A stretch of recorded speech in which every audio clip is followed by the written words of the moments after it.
दोस्तों बच्चों, हिंदी की कक्षा में आप लोगों का स्वागत है। पिछली कक्षा में हमने दो मित्रों की कहानी पढ़ी थी। मैंने सुनाया था कि किस प्रकार उन मित्रों के बीच में इतनी गहरी मित्रता थी कि एक दूसरे के बगैर रह नहीं सकते थे। फिर धीरे धीरे उनमें शत्रुता आई। फिर एक मित्र को अपनी गलती का एहसास हुआ कुछ कारणों से, फिर उनकी मित्रता चालू हुई। उम्मीद है कि आप लोगों ने इस पाठ को बड़े अच्छे से पढ़ा होगा और अच्छे से समझा होगा। अब इस कक्षा में आने वाले सभी कठिन शब्दों को हम पढ़ेंगे।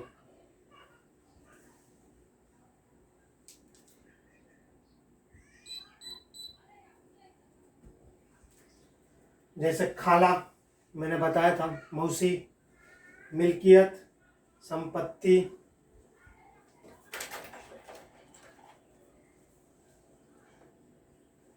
खातिरदारी, आदर से घर में कोई मेहमान आता तो उसकी खातिरदारी करते हैं। निर्वाह, जीवन यापन मतलब जीवन जीने के लिए जो जरूरी चीज़ें होती है, कैसे जीवन जीते हैं उसे निर्वाह। धृष्टता मतलब दुष्टता, ढिठाई, जबरदस्ती। जायदाद, संपत्ति, चाहे वो जमीन हो चाहे धन हो, सब। तहयात, तहयात मतलब जिंदगी भर। खुदा, ईश्वर। गोई, बैलों की जोड़ी। निदान, अंत में मतलब हर समस्या का निदान। रगेदना, अधिक काम लेना। किसी से जबरदस्ती काम पे काम लेना मतलब उसको रगेदना कहा जाता है। परामर्श, सलाह। उत्तरदायित्व, जिम्मेदारी। सदृश, समान। फेर लेना, वापस लेना। एक बार फिर से, खाला, मौसी, मिल्कियत, संपत्ति, खातिरदारी, आदर, निर्वाह, जीवन यापन, धृष्टता, ढिठाई, जायदाद, संपत्ति, तहयात, जिंदगी भर। खुदा, ईश्वर। गोई, बैलों की जोड़ी। निदान, अंत में। रगेदना, अधिक काम लेना। परामर्श, सलाह। उत्तरदायित्व, जिम्मेदारी। सदृश, समान। फेर लेना, वापस लेना। इन कठिन शब्दों को पढ़ के एकदम से याद कर लीजिए। इसके बाद अब कुछ मुहावरे में उसके बारे में बताऊंगा।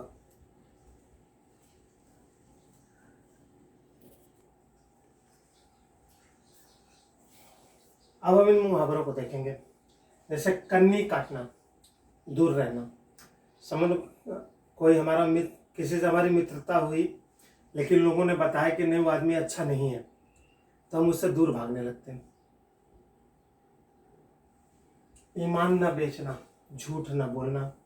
सन्नाटे में आना मतलब ठगा सा रहना, मतलब कोई ऐसी चीज़ जिसका हमें बिल्कुल भी जानकारी न हो और हमें मालूम हो, चाहे हमारे फायदे का हो चाहे हमारे नुकसान का हो।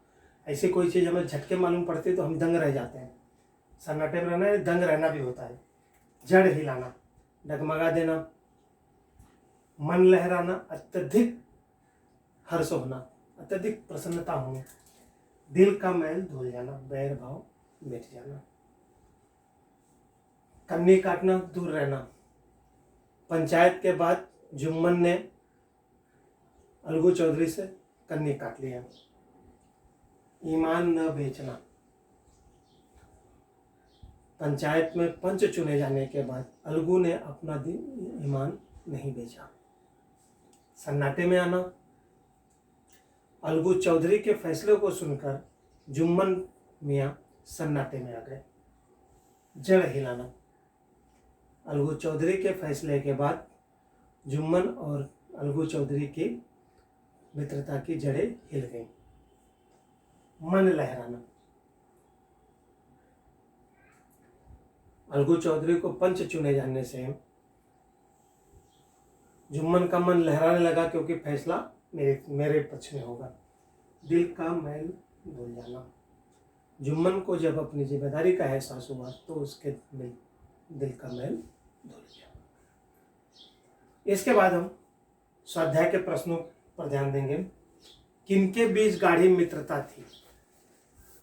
इसका उत्तर है अलगू चौधरी और जुम्मन मियाँ के बीच गाढ़ी मित्रता थी। अगला है खालाजान ने किसे पंच बधा। अब यहाँ पे कुछ शब्द ऐसे हैं, खालाजान ने किसे पंच बधा, इसका अर्थ होगा मौसी ने किसे पंच बनाया। तो खालाजान ने अलगू चौधरी को पंच बधा। जुम्मन सन्नाटे में क्यों आ गए। पंच के रूप में अलगू चौधरी के फैसले को सुनकर जुम्मन सन्नाटे में आ गए। जुम्मन शेख के मन में जिम्मेदारी का भाव कब पैदा हुआ। जब साहूकार ने जुम्मन को अपना पंच चुना तब जुम्मन के मन में जिम्मेदारी का भाव आ गया। अलगू से गले लिपटकर जुम्मन क्या बोले। अलगू से गले लिपटकर जुम्मन बोले कि भैया उस फैसले में मैं आपके खिलाफ हो गया था, लेकिन मैं ये भूल गया था कि पंच परमेश्वर होता है, वो किसी का मित्र किसी का शत्रु नहीं होता, इसीलिए उस समय जो फैसला किया आपने सही किया। यही बात जुम्मन ने। इसी के साथ ही यह पाठ खत्म होता है। आप लोग जो पहले मैंने बताया कठिन शब्द उनको अपनी कॉपी में लिख लीजिएगा, ये मुहावरे लिखिएगा, उसका वाक्य में प्रयोग लिखिएगा और सभी प्रश्नों के उत्तर लिखिएगा। धन्यवाद।